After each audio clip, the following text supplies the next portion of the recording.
I'm Molly King, and I'll be explaining the cross-extension reflex.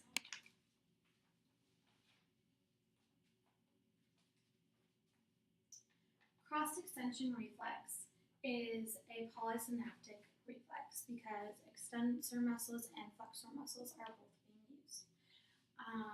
Since the sensory stimulus and the motor response are occurring on opposite sides of the body, that makes it contralateral as opposed to ipsilateral or on the same side of the body. In the process of cross-extension reflex, in this example, as it has probably happened in real life, if you've ever stepped on something sharp like a tack or a toy of any kind or anything sharp, your foot's going to lift up off of that sharp thing and the other foot's going to step down in order to balance your body. So if we look at this closer, what's happening is the right leg is going to step on this tack, and the pain receptors from the right leg are going to travel up to the spinal cord. They're going to enter through the dorsal root ganglion. They're going to go into the spinal cord. They'll be processed in there, and motor neurons will be sent back out of the spinal cord. These motor neurons will travel towards the muscle of the right leg. They're going to tell this muscle to flex and take the right foot off of the sharp object underneath it.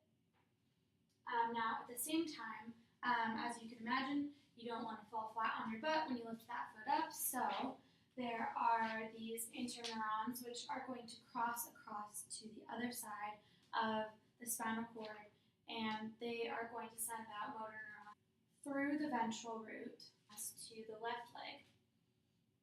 These motor neurons are going to tell this leg to stiffen out. They're going to tell it to flatten out onto the ground and basically be prepared to bear all the weight of the body since this right leg will be lifted up. In this process, we would consider the left leg the antagonist of the right leg. This is because the left leg is working against the work of the right leg or the lifting of the right leg. And finally, in this process, positive feedback is being used. It's used in the process of reverberation, which basically gives you the allotted time that you need on your left foot, bearing the weight on the left foot to remove the sharp object from your right foot. And that is basically how the cross-extension reflex works. Thanks so much for watching.